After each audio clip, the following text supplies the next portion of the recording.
¿Ya?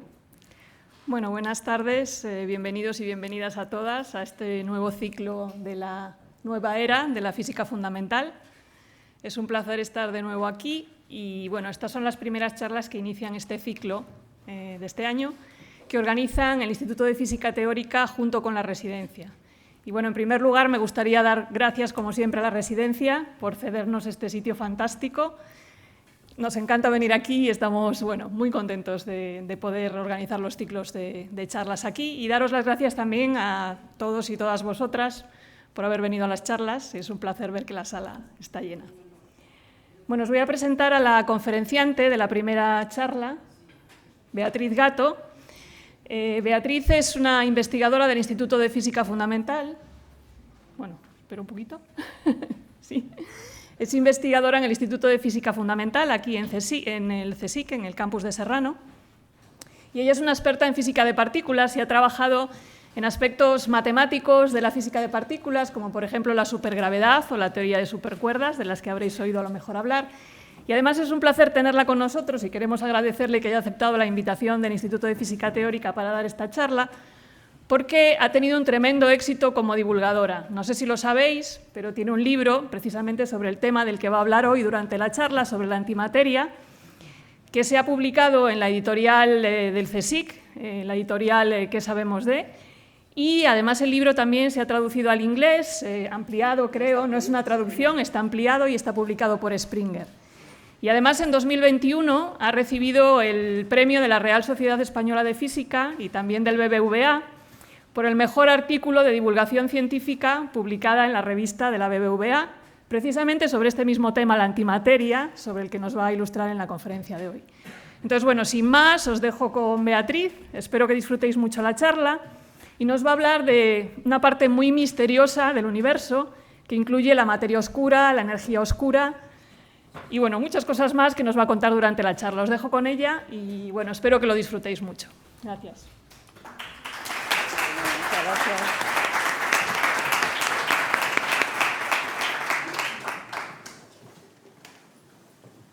A ver. Muchas gracias a Margarita por su presentación.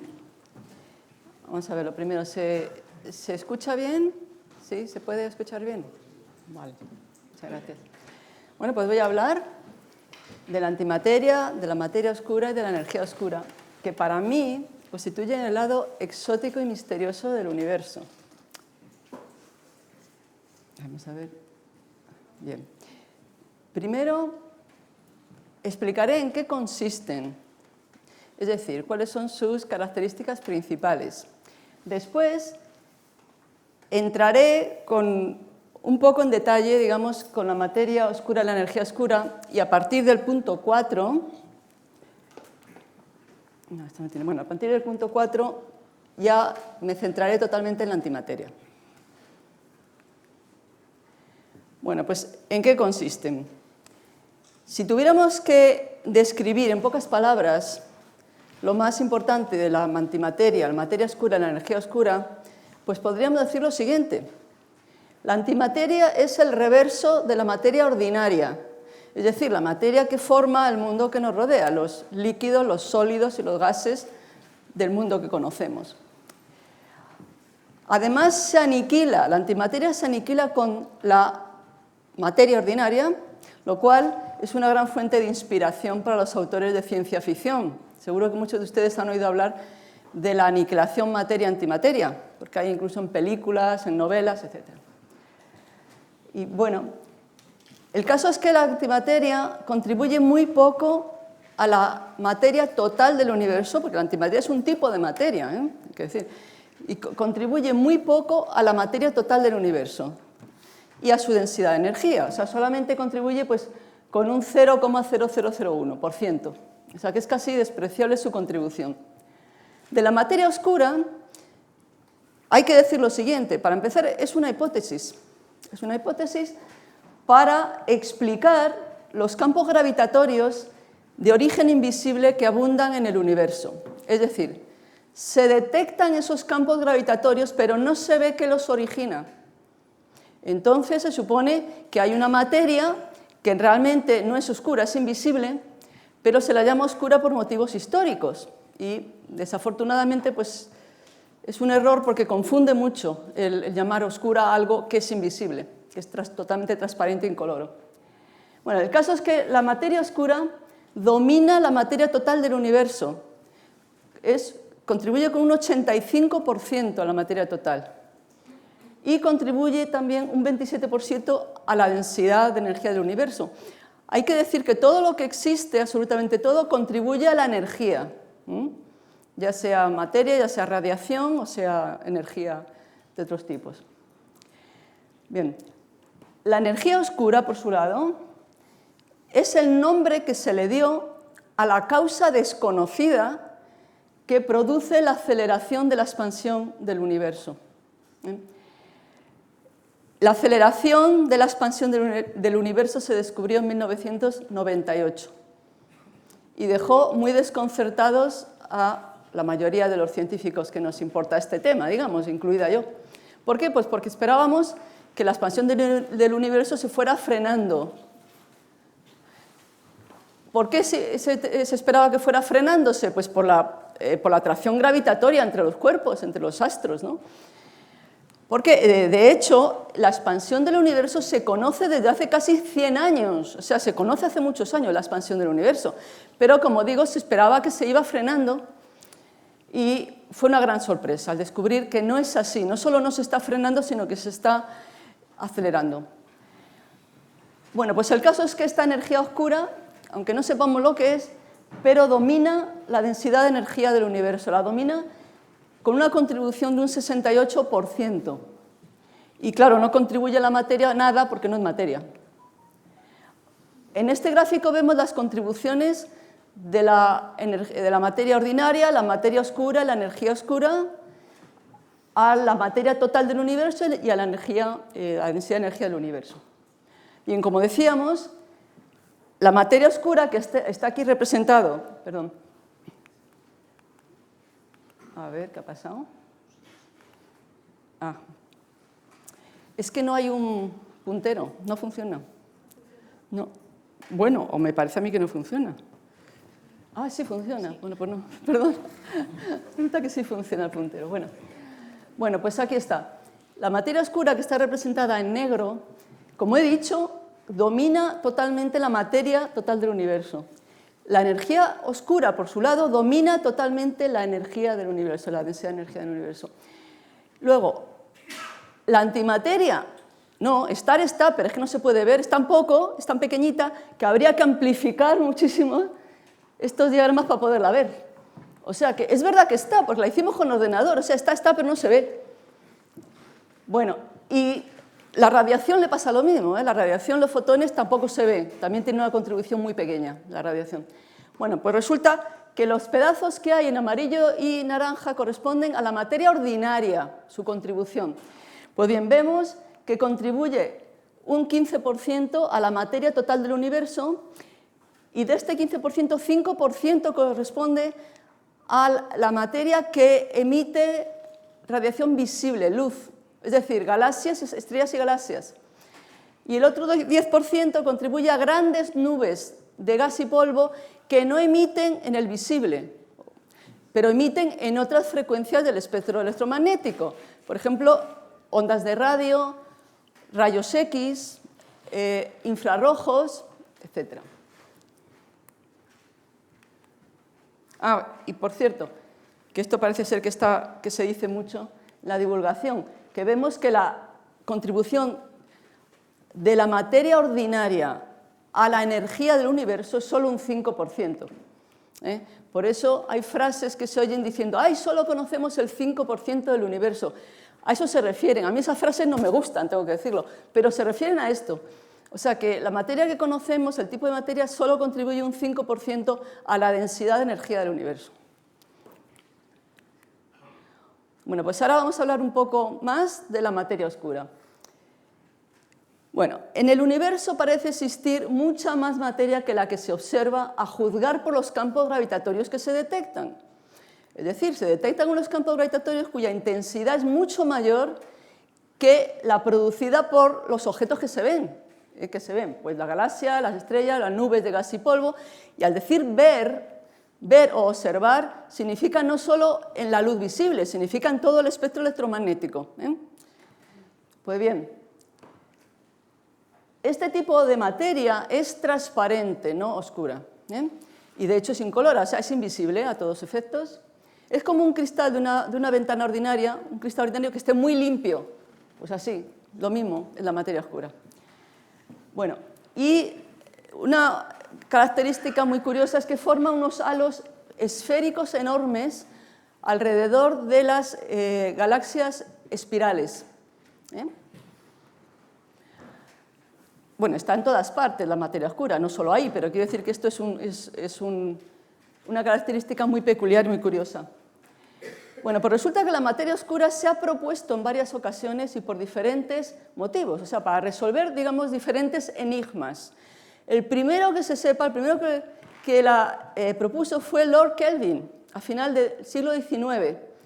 Resulta que este científico, bien conocido, pues se puso a estimar la masa de nuestra galaxia, bueno, era la única que se conocía, se puso a estimar la masa y se dio cuenta que por los movimientos de las estrellas que se ven, pues que estas estrellas estaban sujetas a un campo gravitatorio mucho más intenso que el que daban cuenta las estrellas que se ven. O sea, se dio cuenta que tenía que haber muchas, él lo definió así, lo expresó, que muchísimas estrellas se han muerto ya. Porque él se daba cuenta que tiene que estar la masa, pero no se ven. Entonces él lo que pensó que se habían extinguido, porque claro, están brillando. En esa época además no se sabía lo que significaba una estrella, lo que era una estrella, ni cómo brillaba, por qué brillaban. Eso tardó varias décadas en poderlo entender. Entonces él pues pensaba eso, bueno, pues que se han extinguido la mayoría de las estrellas y claro, por eso son oscuras, no se ven. Bueno, después, aunque hubo algún astrónomo más que propuso materia oscura, pero el más conocido luego fue Zwicky.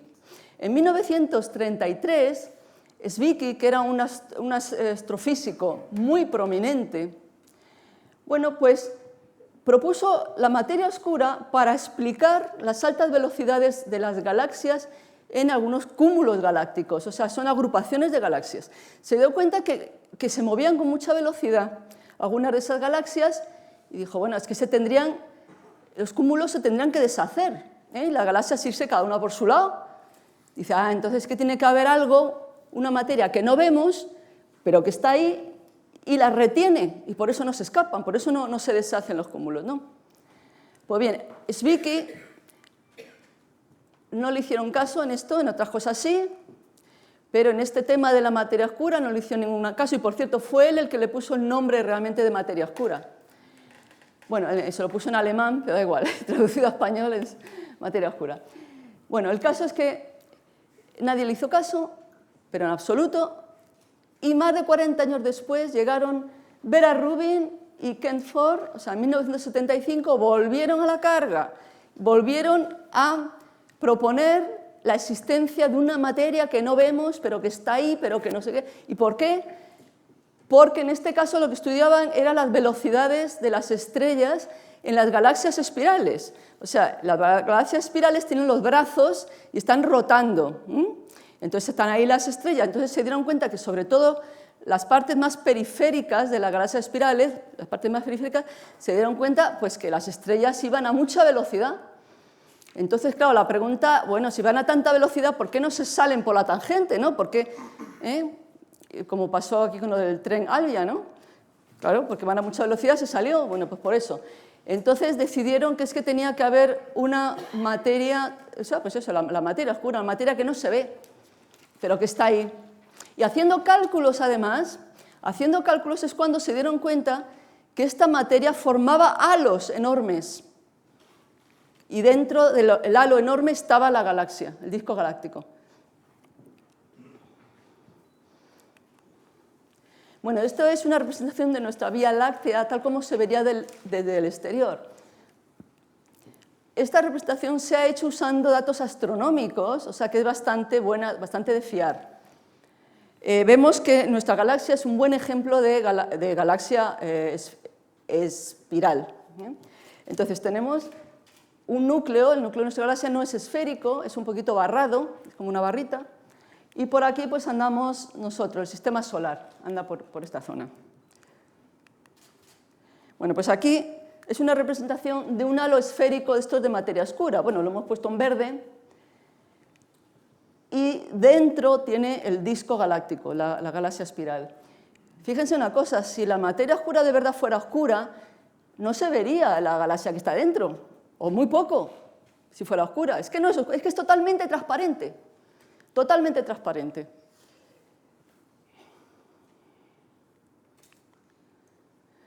Bueno, en 1915, Albert Einstein propuso su teoría de la relatividad general, que es su teoría de la gravitación, de qué es la gravitación.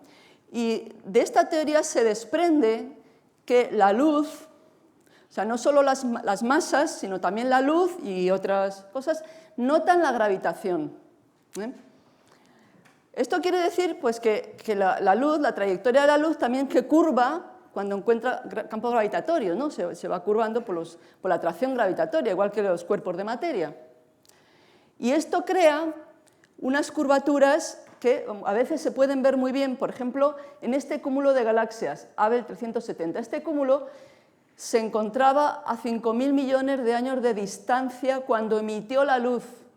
Cuidado, cuando emitió la luz, a saber dónde está ahora. Digo, a saber dónde está ahora, primero por la expansión del universo. Y segundo, porque a lo mejor ya ni existe, o sea, está todo deshecho y tal. Bien, en este cúmulo se ve muy bien el efecto de la curvatura de la luz por la gravitación. Fíjense, estos son imágenes, esto que está así deformado, alargado y amplificado, son imágenes de galaxias.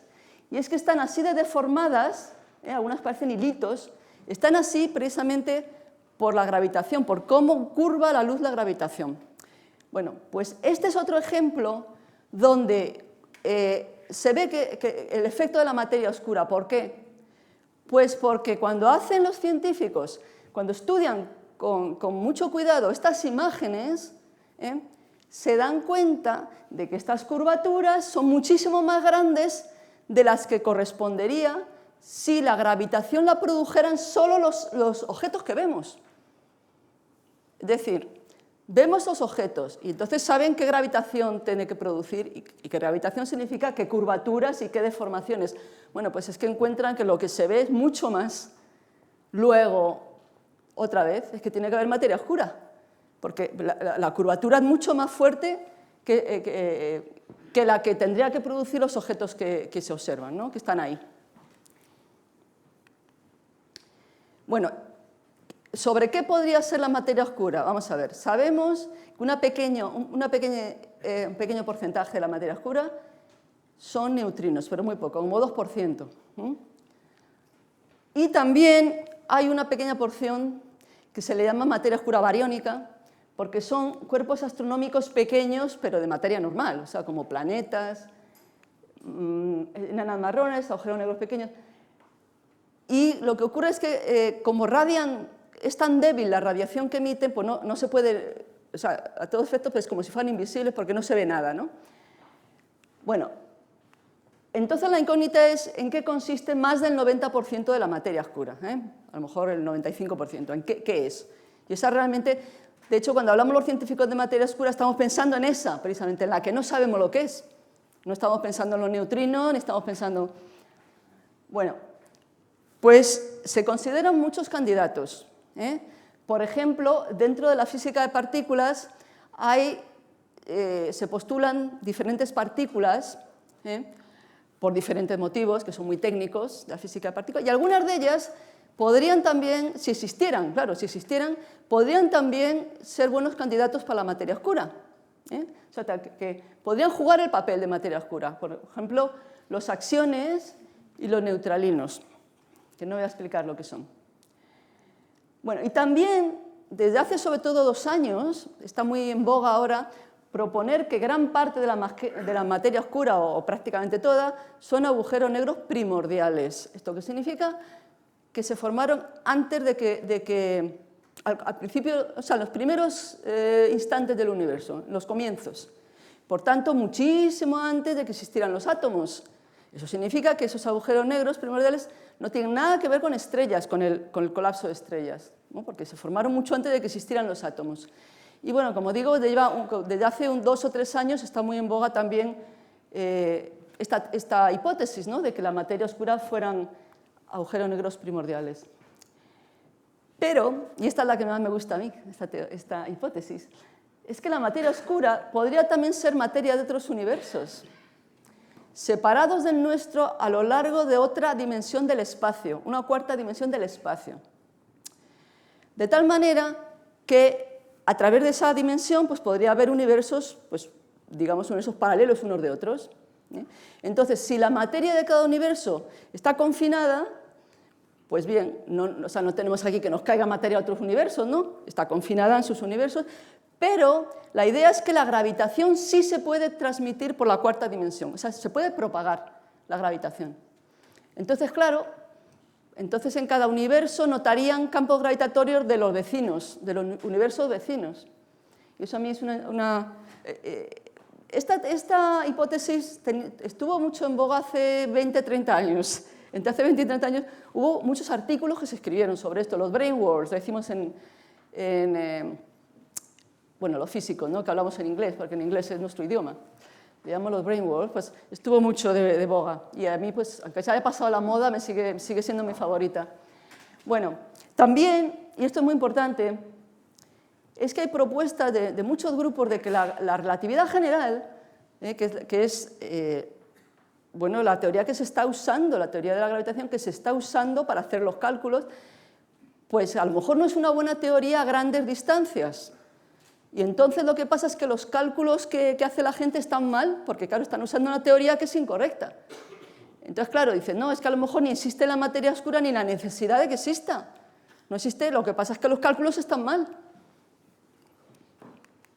Bueno, pues esto es lo que os contaba de los universos paralelos a través de una cuarta dimensión, O sea, uno podría ser el nuestro, por ejemplo este, y otros, bueno, a través de esa cuarta dimensión habría otros, y claro, si la gravitación se puede propagar a través de esta dimensión extra, si se puede propagar, pues claro, estaríamos notando los campos gravitatorios de los vecinos.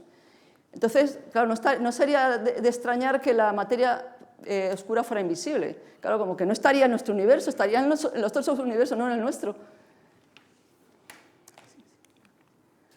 Bien, vamos ahora a la energía oscura. Bien, en 1998 se descubrió que el universo, que tiene unos 13.800 millones de años, pues se expande de manera acelerada. Como le dije, fue pues, un shock para muchos, incluida yo. Y además, también descubrieron que esto ocurre desde hace unos 5.000 millones de años. O sea, no se ha estado expandiendo de forma acelerada siempre. Eso ocurrió hace 5.000 millones de años, cuando empezó la expansión, empezó a acelerarse. Bueno, y lo dedujeron 2 equipos basados en Estados Unidos, aunque la mayoría de los componentes no son estadounidenses, pero los equipos sí eran basados en Estados Unidos, uno en la Universidad de Harvard, el otro en Berkeley, la Universidad de Berkeley. ¿Y cómo lo hicieron? Pues estudiando galaxias, explosiones de supernovas de tipo 1A en galaxias lejanas. Eso lo hicieron con el telescopio Hubble. El telescopio Hubble iba dando las imágenes de estas supernovas. Bueno, y el caso es que así es como lo hicieron. Los dos equipos competían entre sí. Los 2 equipos querían medir lo mismo. Lo que querían medir era el parámetro de la desaceleración del universo, porque estaban convencidos de que el universo se está frenando. Y querían precisamente medir con precisión el parámetro de la desaceleración del universo. Y se encontraron con que era al revés, con que el universo no se está desacelerando, sino acelerando. Y dirán, ¿y qué significa la expansión del universo, no? La expansión del universo significa que las galaxias, excepto las que están muy cerca unas de otras, que son de su grupo, las demás se alejan unas de otras. No solo eso, sino cuanto más distantes están unas de otras, con más velocidad se alejan. Esto viene dado por lo que acabo de decir. Este enunciado pues, es la ley de Hubble-Lemaitre. Y bueno, se conoce pues hace casi 100 años este tema. Pero lo que no se sabía, como digo, es que ahora se está acelerando, eso está recién descubierto, ¿no? Bueno, el caso es que el tema de la aceleración es muy serio. Es muy serio, aunque parece que tontería, no es una tontería, es muy serio. Más para nosotros en el presente quizá no, pero para el futuro, para científicos en el futuro en este universo. Porque es que debido a esta aceleración, la mayoría de las galaxias que podemos ver con nuestros telescopios, pero la mayoría, más del 90%, en este momento se están alejando, de nosotros a velocidades mayores que c. Significa que la luz que en este momento están emitiendo nunca nos va a llegar, nunca, en el futuro nos llegará. Entonces, ¿qué pasa? Pues que las galaxias estas pues, se van a ir apagando hasta que llegue un momento en el futuro, por eso digo que es un tema muy serio, que es que no vamos a ver más que nuestra propia galaxia y los amigos, y hasta los amigos también se irán, o sea, los amigos, lo que decía antes, los que están muy cercanos, el grupo local. En nuestro caso, nuestro grupo local es Andrómeda, la galaxia de Andrómeda, la galaxia del Triángulo, y luego hay muchas pequeñitas, que son como satélites. En total, yo no sé si hay unas 80 galaxias, es nuestro grupo local, ¿no? Pero las grandes son la Vía Láctea, Andrómeda y Triángulo. Pues esto, a lo mejor, en el futuro también se separará. En este momento nos acercamos unas a otras. Andrómeda y nosotros nos estamos acercando y dentro de unos 4.000 millones de años vamos a chocar, además. Bueno, entonces, ¿qué pasará? Pues imagínense en el futuro. Si cada uno solo puede ver su propia galaxia, será imposible para los científicos descubrir, por ejemplo, el Big Bang, porque será imposible descubrir la expansión del universo, si solo ves tu galaxia. O sea, por eso digo que es un tema muy serio. Y claro, aquí preguntarán ustedes, muchos de ustedes, bueno, pero vamos a ver, la velocidad de la luz, ¿pero cómo van a ir más rápidos que la velocidad de la luz? ¿Cómo es posible? Pero no es el límite, sí y no. La velocidad de la luz es el límite para viajar de un punto a otro a través del espacio. Pero es que las galaxias no se alejan unas de otras moviéndose a través del espacio. Es el espacio el que las arrastra. Es el espacio el que se hincha como un globo y las arrastra. O sea, nosotros podemos hasta imaginar que las galaxias no se mueven nada respecto a través del espacio, como si estuvieran clavadas con chinchetas al espacio. Pero el espacio es el que se expande y se la lleva, y ese movimiento entre dos puntos del espacio, siendo el espacio el que se hincha, eso no tiene ningún límite de la velocidad de la luz. No sirve para nada ahí el límite de la velocidad de la luz. Hay otra analogía muy buena. Si cogen una masa para hacer un bollo que tenga pasas dentro, pues en el horno se hincha. Y claro, las pasas se mueven unas respecto de otras, ¿no? Las pasas. Y se alejan entre sí. Bueno, pues eso es como la expansión del universo. Y el moverse a través del espacio, que eso sí está limitado por la velocidad de la luz, eso sería si las pasas se movieran por el bollo. Dice que, oye, entonces una pasa eso es un bicho, ¿no? Un bicho en vez de un bollo, en vez de una pasa. Claro, las pasas no se van a empezar a mover por el bollo. O sea, pues moverse por el bollo sería como moverse a través del espacio. Eso sí que tiene la limitación de c, que es como llamamos los físicos a la velocidad de la luz, le llamamos c. Pero ha quedado claro, ¿no? Que la expansión del universo hace que las galaxias, y en este momento es más del 90% de las galaxias que todavía vemos, en este momento se están alejando, por eso hay que decir cuándo, en este momento se están alejando a velocidades mayores que c. Bueno, sobre la explicación de qué es la energía oscura, pues hay muchas propuestas parecidas a lo de la materia oscura, y de hecho algunas coinciden, o sea, hay propuestas que coinciden que resuelven lo que es la materia oscura y resuelven lo que es la energía oscura, las dos cosas, ¿no? Por ejemplo, lo que dije de otros universos paralelos, eso también puede explicar la energía oscura, y lo que dije, por ejemplo, de que las leyes de la gravitación son incorrectas, eso también explica el fenómeno de la aceleración. Pero la explicación más aceptada sobre qué es la naturaleza de la energía oscura es que se trata de la constante cosmológica, que se llama lambda mayúscula, la cual, esta constante aparece en las ecuaciones de la relatividad general de Einstein. Y corresponde, dentro de esa teoría de relatividad general, corresponde a la energía del vacío. ¿Qué es el vacío? Pues donde no hay ninguna partícula, ni átomos ni partículas, ni siquiera de la luz. Eso es el vacío en relatividad general.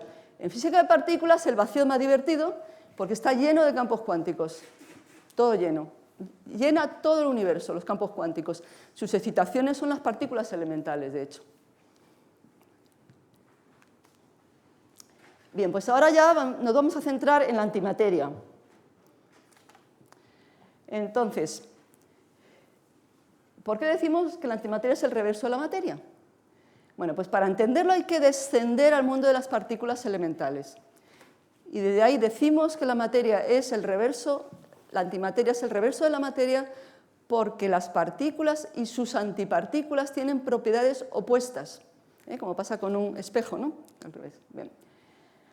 Bueno, también tienen algunas propiedades idénticas, pero es porque esas propiedades no admiten valores opuestos, en ese caso son idénticas. Así, tenemos que las partículas y sus antipartículas tienen la misma masa, el mismo spin, que es una especie de rotación interna, y la misma vida media. ¿Vida media qué significa? Pues es que las partículas se desintegran de forma espontánea, sin ayuda de nadie, por eso tienen una vida. Y por otro lado, las partículas y sus antipartículas pues tienen valores opuestos de la carga eléctrica, la carga fuerte, la carga débil, número leptónico, número bariónico, helicidad, etc. Todo eso lo tiene opuesto. Ejemplos de partículas elementales, pues los electrones, que todos conocen, los muones, que son idénticos a los electrones, pero tienen una masa 207 veces mayor.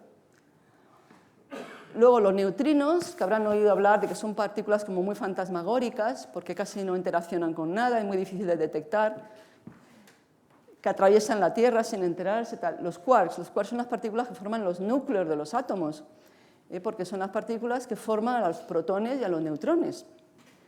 Los fotones pues son las partículas de luz, las partículas de la radiación electromagnética.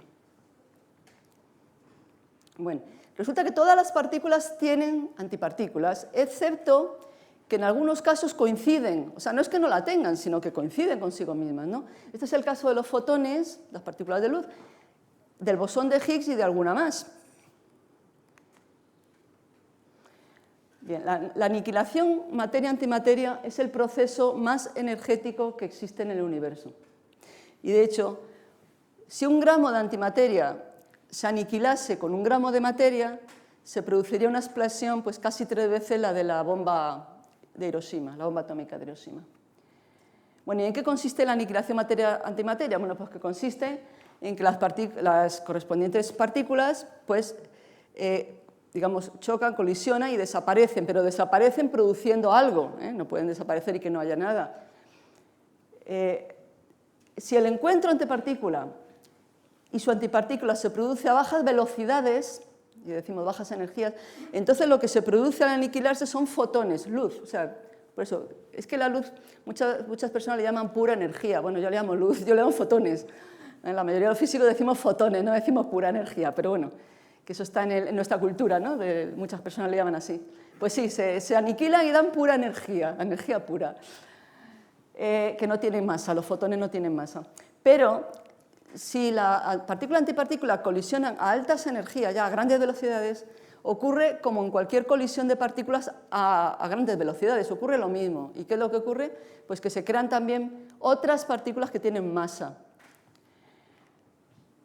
Es decir, la aniquilación da lugar a la producción de partículas que tienen masa, además de fotones, y esto se debe a la conversión entre masa y energía en la famosísima fórmula de Einstein, E igual a mc². Significa que la energía de la colisión se puede invertir en crear materia, masas, se puede invertir en crear masa. Y además también se debe, o sea, eso no es suficiente, también se debe al hecho de que las partículas son excitaciones de los campos cuánticos, lo que dije antes. Entonces, lo que hay que hacer es excitar un campo cuántico para que aparezca la partícula, porque eso es lo que es una partícula, una excitación de un campo. Bueno, aquí vemos una fotografía de un experimento que se hizo en el CERN en 1984. Y era porque se estaba estudiando en esa época mucho los antiprotones. Entonces aquí se estudia la aniquilación de un antiprotón al chocar con materia, ¿no? De hecho, es un antiprotón P barra, la barra que hay arriba significa anti, es antipartícula, entra a gran velocidad en una cámara de gas neón y choca con un átomo de neón, y claro, al chocar, pues eso, se desintegra y, bueno, y se aniquila y produce otras partículas. Estas empiezan a dar vueltas, luego explicaré por qué. Bueno, primero aparece una que se llama pión con carga positiva, luego se desintegra de forma espontánea y da lugar a un antimuón, un muón positivo que empieza a dar vueltas, y ahí se desintegra el muón, también de forma espontánea, y produce un antielectrón. O sea que en esta foto tenemos tres antipartículas: antiprotón, antimuón y antielectrón. ¿Por qué dan vueltas las partículas?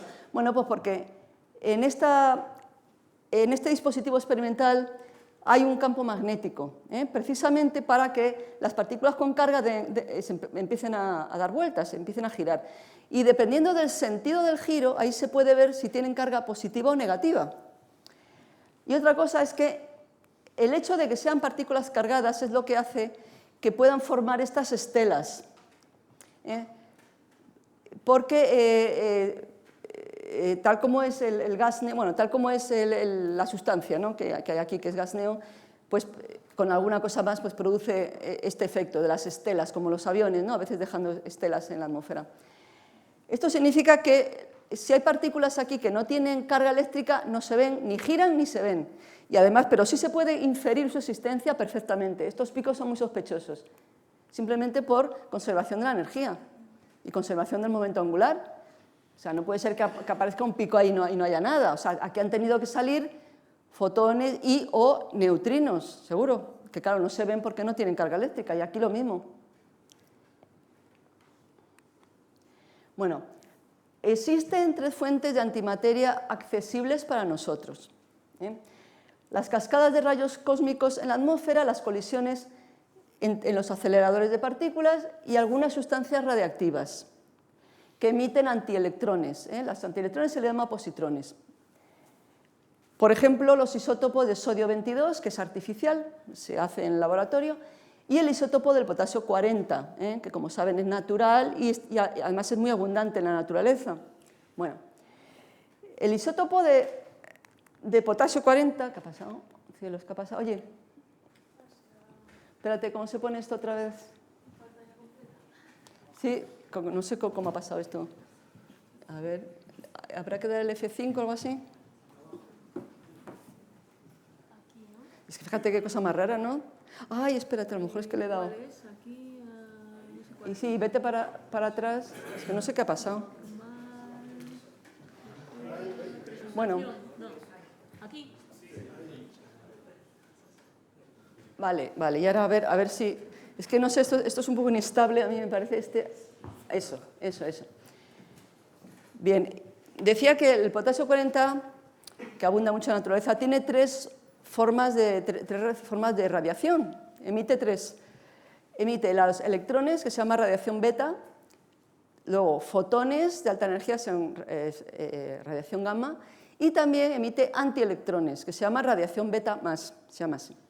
Bien, y debido a esto, pues, por ejemplo, un plátano mediano, que tiene mucho potasio, pues emite, cada 24 horas, emite 15 antielectrones, o sea que los plátanos emiten antimateria. Nuestros huesos también, pero claro, desde que lo emite el hueso hasta que llega a la piel ya se ha aniquilado, porque se aniquila con los electrones que encuentra. Luego hay muchas fuentes pues, bastante inaccesibles de antimateria, como son, por ejemplo, los hornos nucleares de las estrellas y los procesos astrofísicos muy energéticos. En las estrellas, en la fusión de lo que se llama la fusión del hidrógeno para dar helio, pues se producen ingentes cantidades de antielectrones. Claro, imagínense, se producen ahí en un plasma que es un plasma de protones y electrones, los núcleos de las estrellas. Es decir, los átomos, quiero decir, el plasma significa que los átomos están desligados, los núcleos de los electrones, están todos ahí revolcados, ¿no? Claro, eso es un plasma. Pues ahí es lo que hay en las estrellas cuando nacen los antielectrones, o sea que enseguida nacen en territorio enemigo, enseguida se aniquilan. Bueno, de hecho se considera, bueno, hay quien ha hecho estas estimaciones de que un 10% de la luz visible del Sol proviene de la aniquilación materia-antimateria en su interior, y eso pasa con todas las estrellas, claro.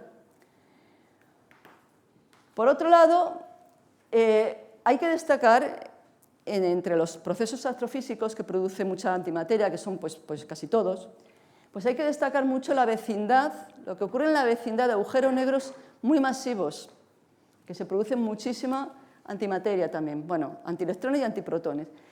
Y también en los pulsars, en las zonas cercanas al pulsar, los pulsars son estrellas de neutrones que giran muy rápido, tienen campo magnético bastante fuerte y emiten unos chorros de radiación electromagnética a través de sus polos magnéticos. Esto es lo más peculiar de los pulsar y por eso se les ve como si fueran faros, si están con el chorro apuntando hacia nosotros. Si está ocurriendo, pues se les ve así.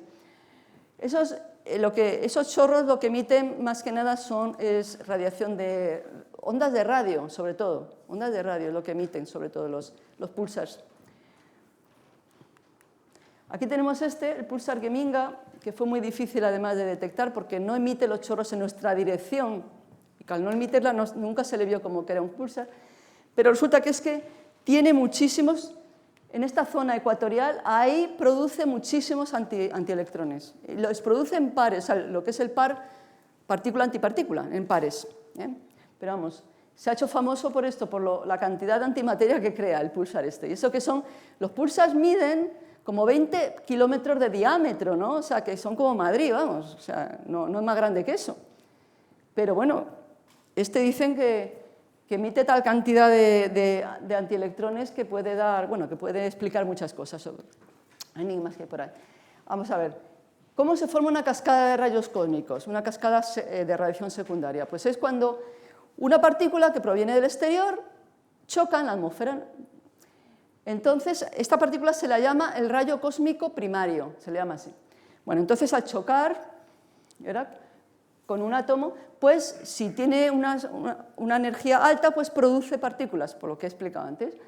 Por ejemplo, aquí un pión, otro pión, este pión enseguida se desintegra dando fotones, que a su vez se desintegra dando un par electrón-positrón, se desintegra y da un muón y un antineutrino, aquí hay neutrinos, bueno. En estas cascadas, más o menos, la mitad de las... Siempre ocurren las colisiones entre partículas. En los productos, más o menos, la mitad son partículas de materia y la otra mitad de antimateria. O sea, se crea tanta antimateria como materia. Esa es la norma, entre las colisiones muy energéticas entre partículas, ya sea en la atmósfera o donde sea. Bien, bueno, el caso es que de esta manera se pueden crear cascadas de radiación secundaria enormes, hasta de miles de millones de partículas, por eso esto no es nada. La mayoría de las partículas, bueno, muchas se quedan absorbidas, como vemos, bueno, se absorben o se desintegran, pero también hay muchas que llegan a la superficie. Y algunas se salen de la atmósfera, porque también algunas van para arriba, no todas van para abajo. Bien, el caso es que las que llegan a la superficie de la Tierra hay que destacar dos de ellas. Uno son los muones. Si tienen suficiente energía, que muchos la tienen, atraviesan metros y kilómetros de tierra, entran en nuestras casas, en nuestros edificios. Y por otro lado, muones, cuando digo muones es muones y antimuones, claro, digo muones, pero también estamos contando los antimuones. Y también es muy destacable los neutrinos y los antineutrinos, porque no solo es que penetren la Tierra, es que la atraviesan sin enterarse. O sea, para ellos ni se enteran de que está la Tierra, la atraviesan totalmente. Bueno, esta es una ilustración de cómo los rayos cósmicos primarios, cuando llegan a la atmósfera, producen las cascadas. Simplemente es esto. Bien, algunos datos sobre los rayos cósmicos es que la mayoría de los rayos cósmicos primarios no son de antimateria. O sea, la inmensa mayoría no son para nada antimateria. El 98% son protones y partículas alfa. Que son las partículas alfa 4, alfa, que son núcleos de helio 4. Es una configuración... Vaya. Ay, Dios mío, ¿qué ha pasado? ¿Qué está pasando aquí? Espera un momento. Ya. Sí, la partícula alfa es como he dicho, es un núcleo de helio 4, es una configuración que es muy estable de 2 protones y 2 neutrones. Bueno, pues el otro 2%, son electrones, núcleos atómicos y una pequeña cantidad de antimateria. O sea que sí que los hay, pero son muy pocos. Y siempre, toda la antimateria que se ve por el espacio, que va por el espacio, siempre es en la forma de o bien antielectrones o bien antiprotones, y no se encuentra nada más. Bueno, los rayos cósmicos pueden alcanzar energías mucho mayores que las que se obtienen en los aceleradores de partículas. Esto es muy curioso. Y los rayos cósmicos también se estudian y analizan en el espacio exterior, por medio de detectores que van a bordo de satélites, de globos e incluso instalados en la Estación Espacial Internacional. Este es el caso, por ejemplo, del detector AMS-02, que lleva operando en el espacio en la Estación Espacial Internacional desde 2011 y busca con especial interés núcleos atómicos de antimateria, como partículas sería antialfa o mayores. ¿Por qué busca con tanto interés? Pues porque querían descubrir si existen las antiestrellas. ¿Qué ocurre?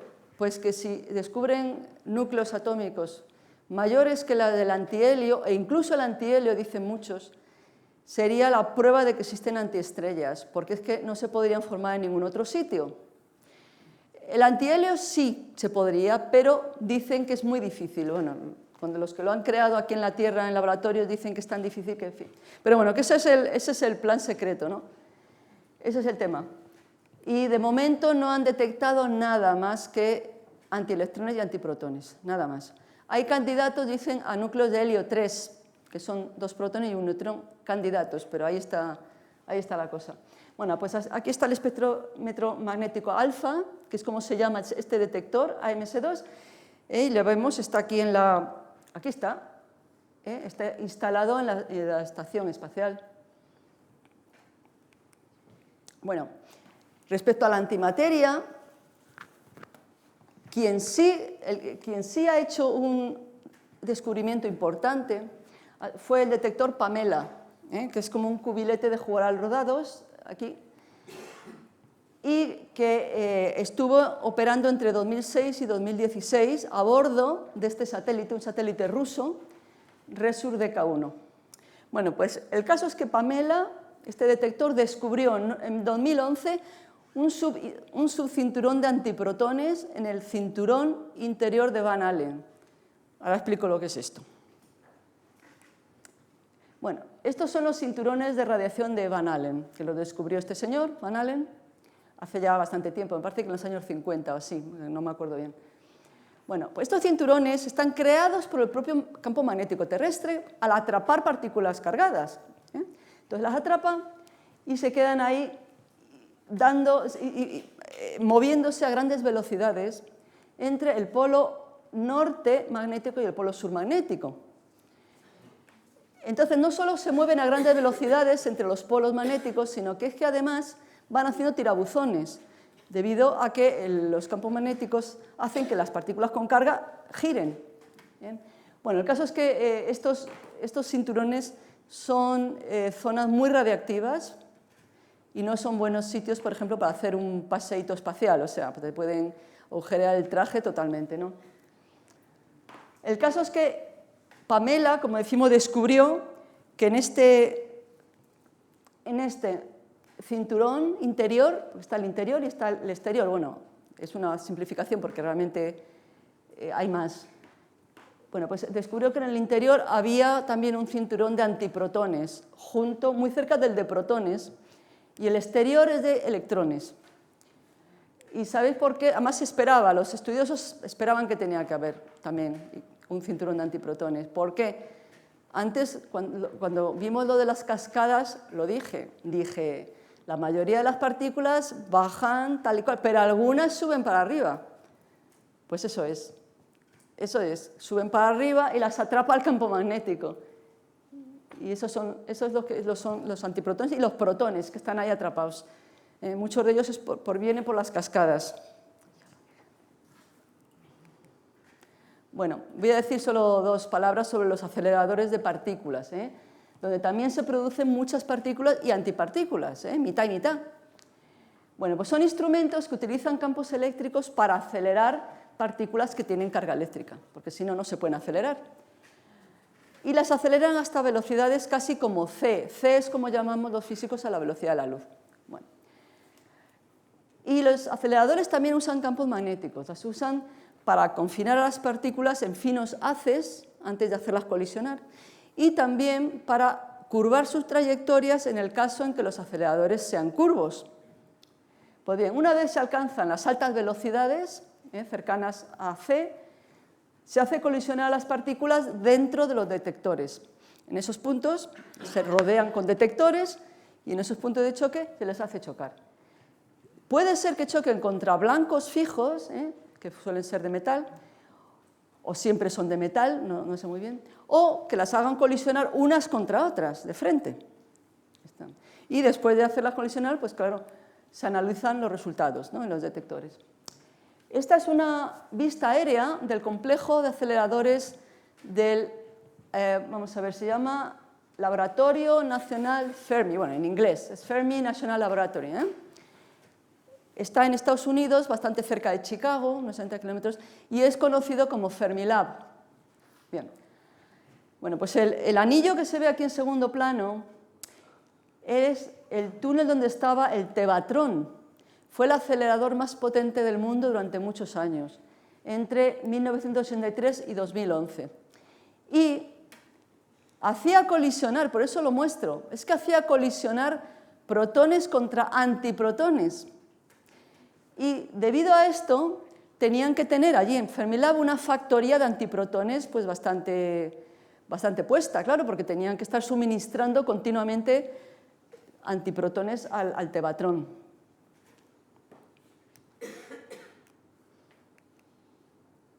Bueno, vamos a decir un par de palabras sobre el descubrimiento de la antimateria.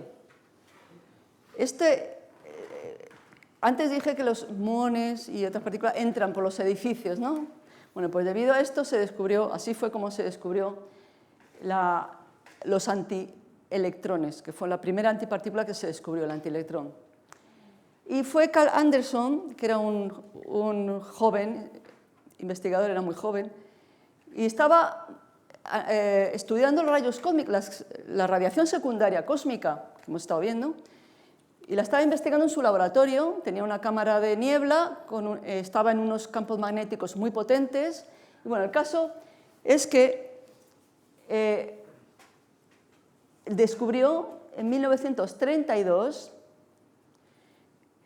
el antielectrón, pero fue el descubrimiento oficial. De hecho, fue el 2 de agosto de 1932, fecha para la historia de la física, porque con este descubrimiento nació la física de partículas. Antes era una parte de la física nuclear, pero al descubrirse la antimateria nació la física de partículas. Bien.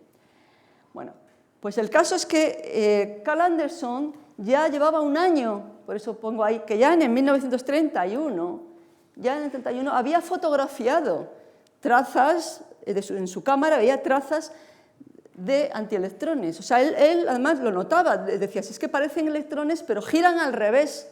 O sea, que denota que tienen la carga opuesta, ¿no? Pero tardó un año en poderlo probar. O sea, no era fácil probarlo, y tardó un año. Y además su jefe estaba totalmente en contra, con lo cual, pues fatal. Bueno, curiosamente, los antielectrones también habían sido postulados de forma teórica en el mismo año, en el 31, por Paul Dirac, en Cambridge. Bueno, no he dicho, Carl Anderson, no sé si lo he dicho, que trabajaba en el Instituto de Tecnología de California. Bueno, pues Paul Dirac trabajaba en Cambridge, en Inglaterra, y él también en 1931 va y postula que existen estas partículas que tienen la misma masa que el electrón, pero la carga opuesta.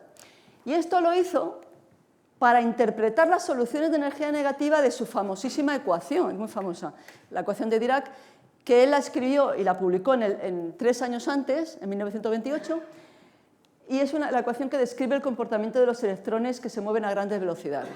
Pues bien, qué casualidad que a este hombre se le ocurra postular por fin, porque no sabía lo que significaban esas soluciones, no entendía nada, se le ocurre postularlo en 1931 cuando el otro empieza a hacer las fotos, ¿no?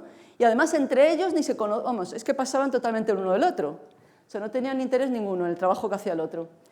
Bueno, en los años siguientes, ya se descubrieron los muones y piones y sus antipartículas también en cascadas de rayos cósmicos, pero el antiprotón, que era la partícula más buscada, tardó 22 años en descubrirse y no fue en la radiación cósmica, aunque más tarde sí se descubrió también la radiación cósmica, pero fue más tarde. O sea, el antiprotón se descubrió por primera vez cuando se produjo en colisiones en un acelerador. El Bevatron de Berkeley, que fue construido además, ese acelerador, precisamente para descubrir los antiprotones, o sea, con esa finalidad. Y el descubrimiento tuvo lugar en 1955, haciendo colisionar protones contra un blanco de cobre. Una vez ya que supieron cómo obtener antiprotones, pues los hicieron colisionar contra protones, o sea, protones contra antiprotones, y ya de ahí se descubrió el antineutrón. O sea, que dése cuenta que cuando hablamos de descubrir algo en un acelerador, significa crearlo a base de colisiones, se le crea.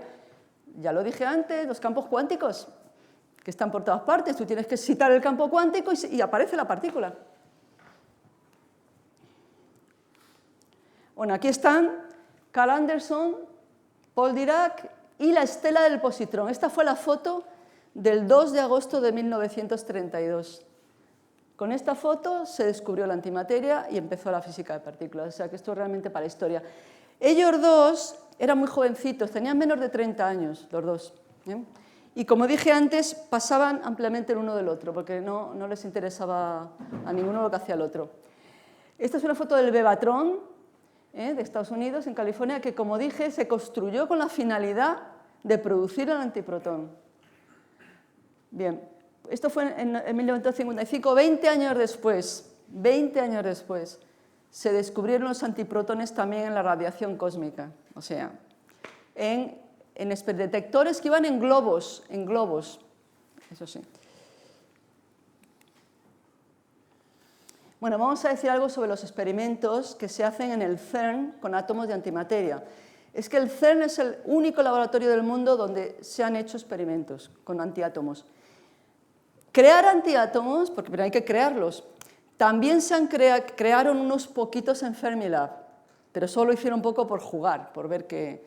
Pero no hicieron nunca nada con ellos, o sea, quiero decir que no hicieron investigación. El CERN sí, los crean y los investigan. Bueno, la materia que percibimos, como decía antes, sólido, líquido, gaseoso, están formados por átomos, y los átomos a su vez están constituidos por partículas, protones y neutrones en el núcleo y electrones en la corteza, o nube electrónica. Los protones y neutrones, lo sabrán todos ustedes, no son partículas elementales, sino que están compuestas por quarks. O sea, tenemos aquí, pues, el protón, por ejemplo, está compuesto por dos quarks U y uno D, y el neutrón por dos quarks D y uno U. Y U y D viene del inglés, significa arriba y abajo en inglés. Bueno, pues los antiátomos entonces son átomos, es lo mismo, pero formados por antipartículas. Es decir, en el núcleo tienen antiprotones y antineutrones en el núcleo, y en la corteza antielectrones. Ahora bien, no sabemos si existen en la naturaleza los antiátomos. No lo sabemos, porque los únicos antiátomos que conocemos somos los que hemos hecho nosotros en los laboratorios de la Tierra, en CERN y en Fermilab. Los antiprotones y antineutrones, bueno, pues obviamente están compuestos de antiquarks, que llevan toda la barrita arriba, pues es como antes. Bueno, el átomo más simple es el de hidrógeno, que tiene un solo protón en el núcleo y luego un solo electrón en la corteza. Por tanto, el antiátomo más simple es antihidrógeno, con un antiprotón en el núcleo y un positrón en la corteza. Aquí están, y bueno, estas imágenes naturalmente no están a escala, porque la distancia entre el núcleo y la corteza en estos átomos es 150.000 veces el radio del núcleo, o sea que están lejísimos realmente. Bueno, lo que sí se ve muy bien en estas imágenes es que el protón está constituido por 3 quarks y el antiprotón. Aunque esto es una simplificación, es mucho más complicado el tema de lo que son los protones y los neutrones. Bueno, aquí sería átomo de helio y de antihelio. Bueno, pues es la misma historia, ¿no? En el núcleo de helio, 2 protones, 2 neutrones. Luego, por tanto, en el núcleo de antihelio serán 2 antiprotones, 2 antineutrones. Por lo demás, todo igual. Pero es que estos átomos el átomo de antihelio no se ha logrado producir en la Tierra nunca. O sea, no hemos podido producir un átomo de antihelio. El núcleo sí, la partícula antialfa sí se ha logrado en el RICS, ¿no? Tú sabes mucho de ese sitio, ¿no? Ahí sí que se han logrado hacer partículas anti-alfa en laboratorio, en Estados Unidos, pero no el átomo. O sea, ya ponerle los 2 antiprotones, no. Bien, en el año 2000 se construyó en el CERN, es cuando empezaron a tomarse en serio el estudio de los antiátomos. Entonces, construyeron el desacelerador de antiprotones AD, se llama así, Antiproton Decelerator, para poder crear átomos de antihidrógeno. Y dice, bueno, ¿y para qué hace falta un desacelerador? Bueno, pues hace falta porque cuando los antiprotones se crean con colisiones, claro, de un haz de protones a altas energías chocando contra un metal. Así es como se producen los antiprotones. Y al producirse van muy rápido los antiprotones. Van tan rápido que es imposible que liguen electrones o sea, en este caso antielectrones para formar átomos. Bien. Por eso hay que desacelerarlos, o sea, hay que bajar su velocidad, todo lo que se pueda. Y la finalidad era eso, formar átomos de antihidrógeno, aquí lo vemos, H barra, y luego analizarlos a ver si se comportan igual que los átomos de hidrógeno normal. Claro, es una pregunta muy importante, saber si la antimateria se comporta igual que la materia, ¿no? Bueno, lo instalaron, el desacelerador, lo instalaron en una gran sala junto con varios experimentos, ¿no?, a los que suministraba los antiprotones para crear átomos, y los investigaron. Bueno, los experimentos tienen estos nombres que vemos aquí, ATRAP, alfa, Asakusa, base, Aegis y últimamente también el GBAR. Y también últimamente, en los 2 últimos años, pusieron otro desacelerador unido al anterior, acoplado, para que todavía baje más la velocidad, todavía la frene más. Bueno, pues aquí una pregunta, claro, es ¿qué tipo de experimentos hacen? Bueno, pues son de 2 tipos. Un tipo es espectroscopía. Espectroscopía, que es, hay que bombardear con luz los átomos, pues aquí los antiátomos se los bombardea con luz, lo hacen con láser o con microondas, y eso lo hacen para comprobar si los niveles de energía de los antiátomos son idénticos a los niveles de energía de los átomos, ¿no?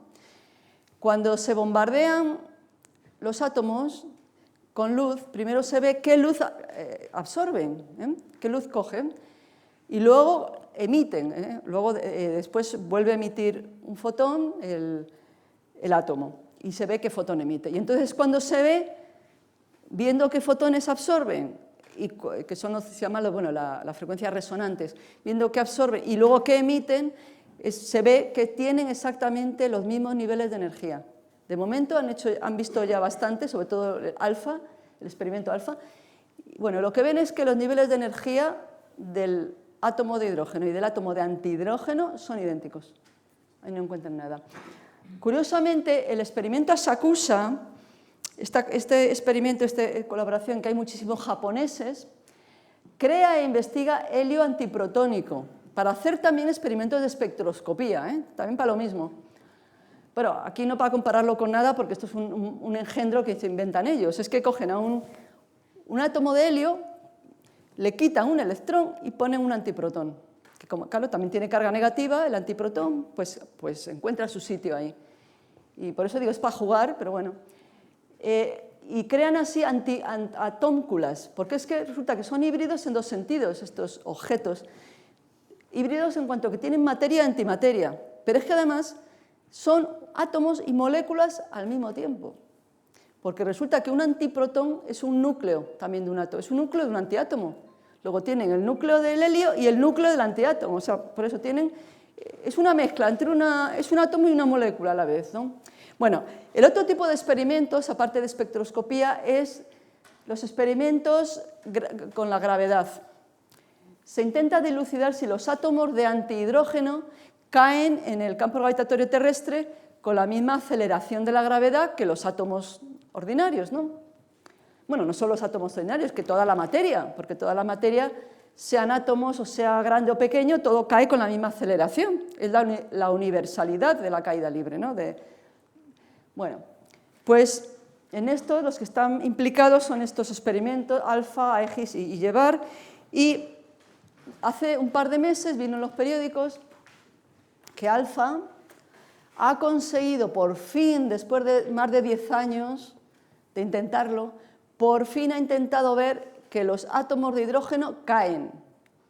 Pero, por supuesto, no han logrado ver si la aceleración de la gravedad es la misma para ellos, que eso no, pero por lo menos que caen, porque es que, aunque casi nadie nos lo creíamos, yo de luego no me lo creía para nada, algunos científicos argumentaban que a lo mejor la antimateria no sentiría la gravitación de la materia de forma atractiva, sino repulsiva. O sea, que a lo mejor la antimateria sentiría repulsión gravitatoria, ¿no?, con la materia. Y, como digo, yo nunca me lo creí, ni la inmensa mayoría de los científicos nunca nos lo hemos creído, pero bueno, eso por lo menos ya lo han llevado a cabo. O sea, que en este momento, aquí tenía yo esta imagen precisamente para ver qué pasaba con los antiátomos, ¿no? Pues estas interrogaciones ya se pueden quitar, porque han descubierto que efectivamente caen para abajo, menos mal. Ahora, hay que reconocer que para poder ver esto, aunque parece una tontería, han necesitado, o sea, es muy difícil técnicamente, tecnológicamente, es dificilísimo lo que han conseguido, o sea, que es un logro, aunque claro, lo que han conseguido, el logro es, bueno, pues a ver si ya te enteras y dejas ya de estar ahí pensando que si sube para arriba, ¿no?, porque es lo que creíamos casi todo el mundo, que van a caer igual que los demás, ¿no? Pero es un logro muy importante a nivel de tecnología. Bueno, vamos a decir un poquito sobre la simetría materia-antimateria. Voy a beber un poquito de agua.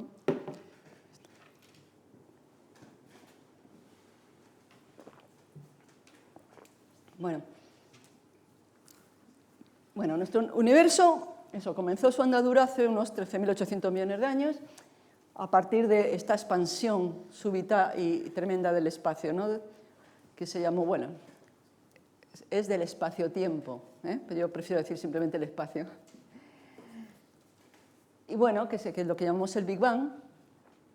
Entonces, según los teóricos, los modelos más aceptados, las partículas de materia, las de antimateria, deberían de haberse creado en cantidades iguales y a continuación deberían haberse aniquilado entre sí, aunque no totalmente, totalmente no. Eso según nuestras teorías. No tenían que haberse aniquilado totalmente, sino casi. ¿Por qué? Bueno, pues porque el universo era muy pequeño, muy denso y muy caliente. Bueno, tanto es así que tras la gran aniquilación protón-antiprotón, que sucedió como un segundo después del Big Bang, por cada protón primordial que sobrevivió, primordial simplemente significa creados al principio del universo, es lo que estamos hablando. Bueno, pues por cada protón primordial que sobrevivió, miles de millones sucumbieron a la extinción, al aniquilarse con las antiprotones. Bien. Ese protón superviviente quedó inmerso en un baño de miles de millones de fotones. Recordamos que la antimateria, la aniquilación da fotones. Bueno, pues eso. Quedó ese protón superviviente en un baño de miles de millones de fotones producidos en la gran aniquilación. Y 380.000 años después del Big Bang se liberó esa radiación y es lo que conocemos como la radiación de fondo de microondas, que detectamos, se descubrió en el año 65, 1965 o 64, no recuerdo, pero uno de los dos, 60 y tal. Bien. Bueno, es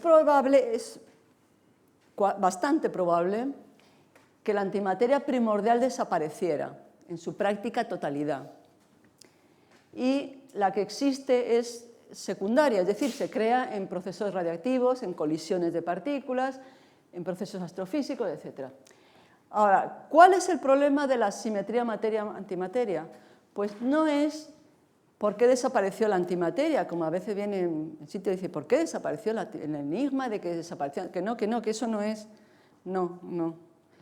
El problema es por qué existe tanta materia. Eso es lo que no entendemos. ¿Por qué existe tanta materia? Entonces, naturalmente algo sucedió antes de la gran aniquilación para que se generase un ligerísimo excedente de partículas sobre antipartículas. Y ese excedente bastó para que el universo material llegara a existir tal como lo conocemos. Bien.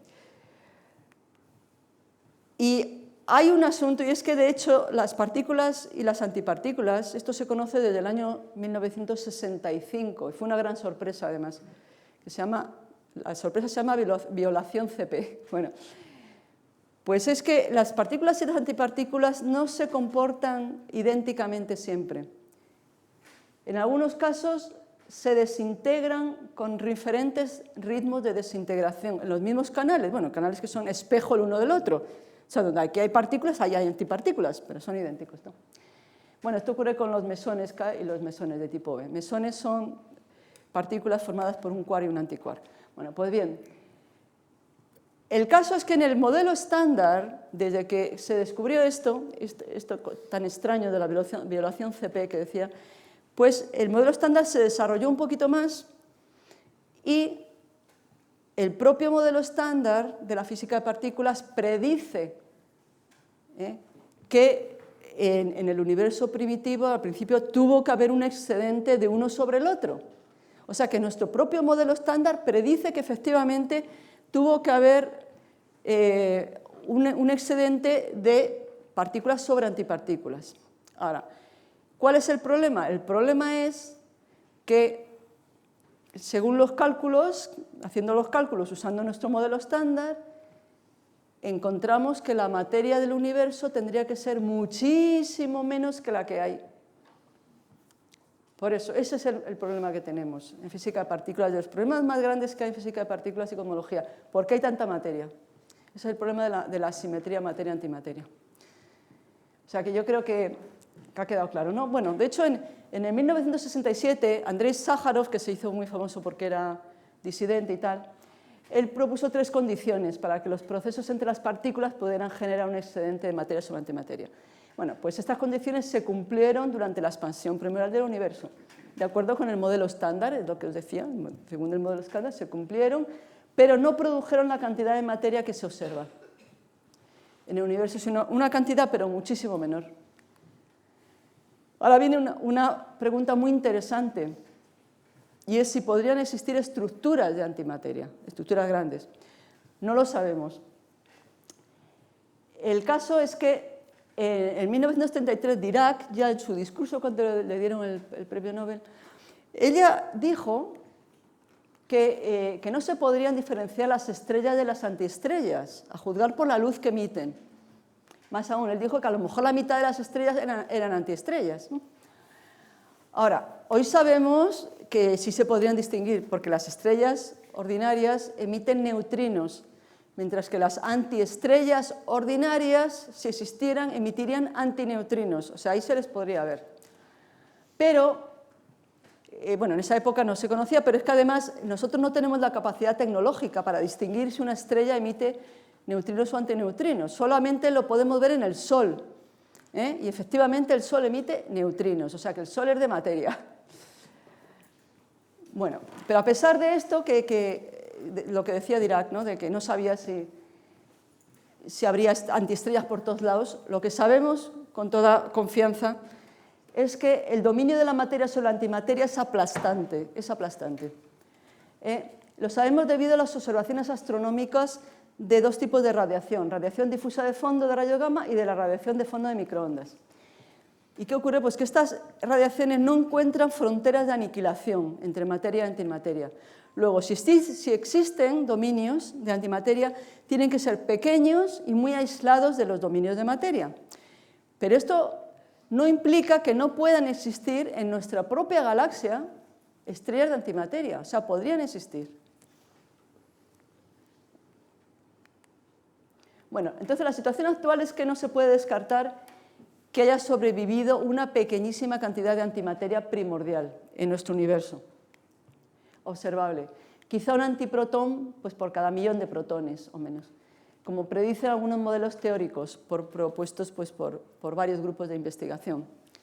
Bueno, como consecuencia, no se puede excluir la posibilidad de que existan antiestrellas, incluso antigalaxias pequeñas, en pequeñas cantidades y suficientemente aisladas de la materia. También hay que tener en cuenta que en el espacio las distancias entre galaxias son enormes. Bueno, si existieran antiestrellas, antigalaxias, pues también existirían, claro, antiplanetas, antiminerales, antiagua, antiaire, antiseres vivos, lógicamente. Y una civilización avanzada de antihumanoides, pues no podría visitarnos, claro, pero podríamos comunicarnos de manera amistosa, intercambiando ondas electromagnéticas. Señales luminosas, bueno, voy a decir dos palabras. Las aplicaciones de la antimateria en nuestra sociedad, pues son de dos tipos: las médicas, que son las técnicas de imagen PET en los hospitales, y otras de tipo tecnológico. Las aplicaciones médicas son las técnicas conocidas como escáneres PET o bien tomografía por emisión de positrones, en la cual se le inyecta en el cuerpo al paciente unas sustancias radiactivas que emiten antielectrones.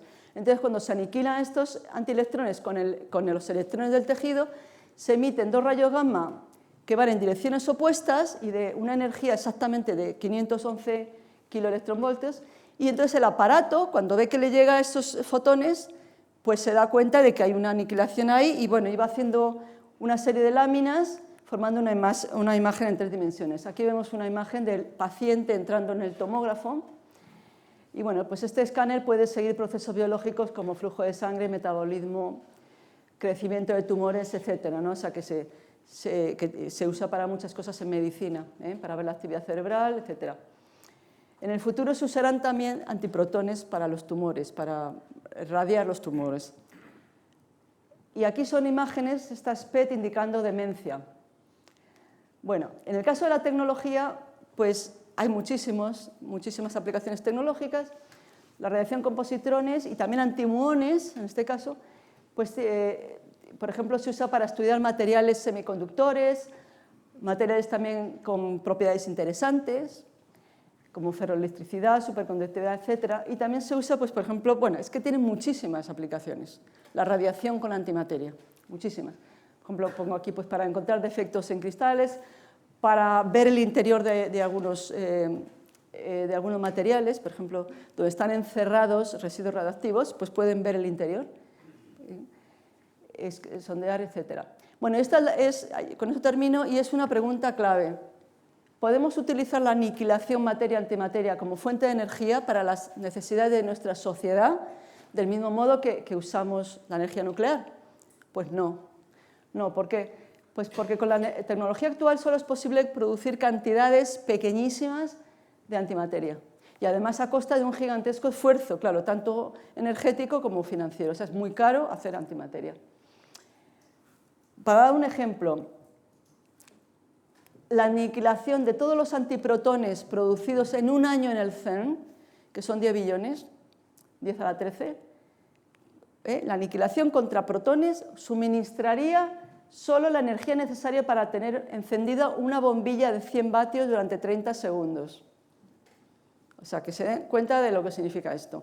Más aún, para producir 1 gramo de antiprotones, usando la tecnología actual del CERN, lo que hace es hacer chocar protones contra un blanco de metal. Bueno, se necesitarían, para producir 1 solo gramo, 60.200 millones de años, o sea, 4 veces la edad del universo. Así que, pues lo que les he dicho, no tiene para nada ningún sentido estar pensando aquí ni en bombas de antimateria, ni en usos para nuestras casas, ni para nada. Bueno, y con esto ya termino. Sí, bueno, pues aquí lo de mi libro de antimateria, el del español y el inglés. Ahí están. Y bueno, pues ya está, ¿no?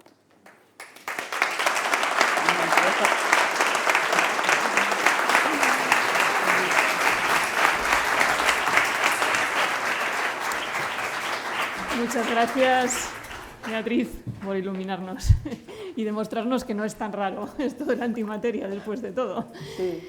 Bueno, vamos muy mal de tiempo, entonces, no sé, tenemos tiempo para 1 o 2 preguntas como mucho, si alguien se anima, porque tenemos que instalar la siguiente. Sí, si espera que le traigan el micrófono, por favor. Aquí.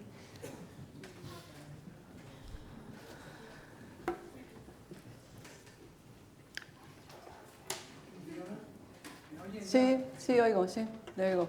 Ante todo, bueno, felicitarle por Beatriz, pues por esta magnífica presentación que ha hecho. A mí me ha hecho que me surjan algunas preguntas que voy a hacer.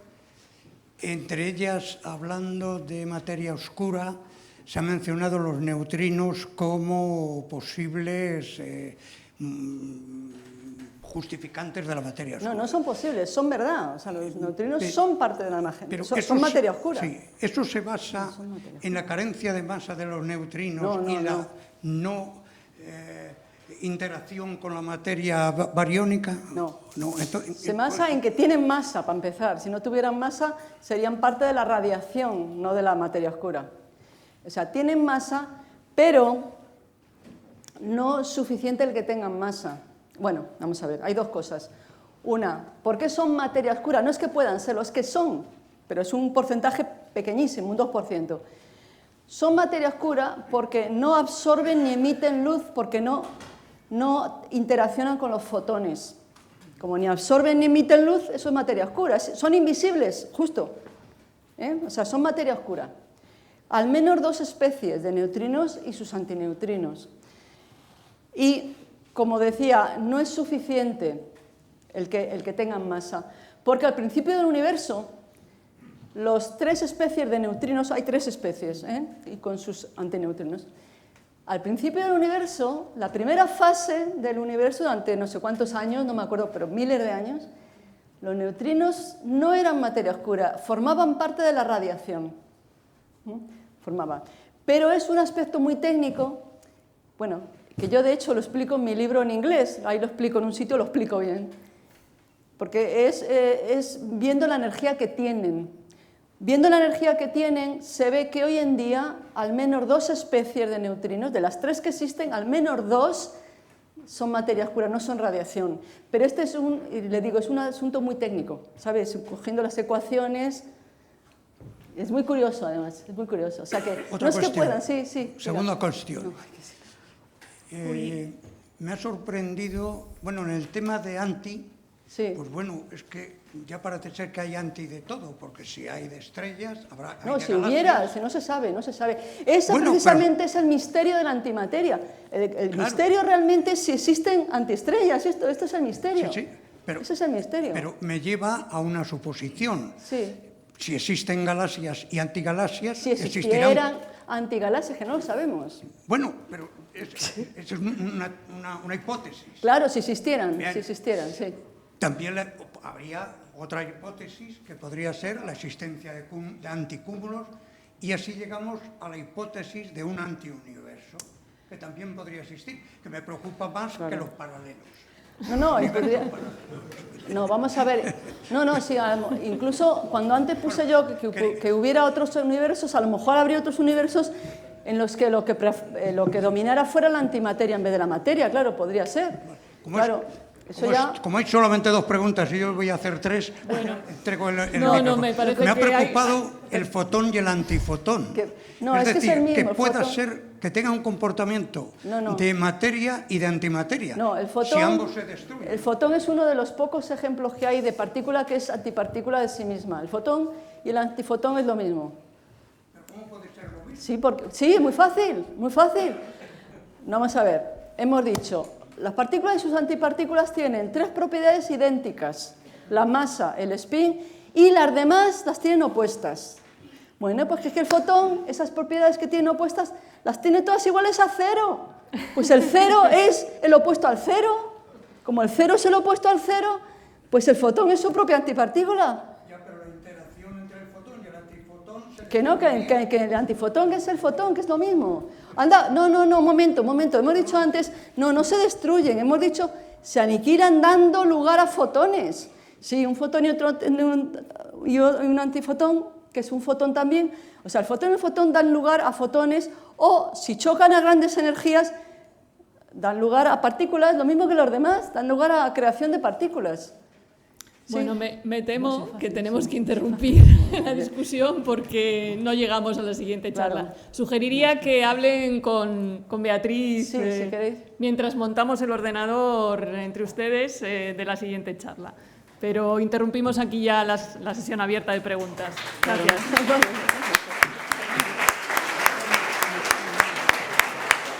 Vale, gracias.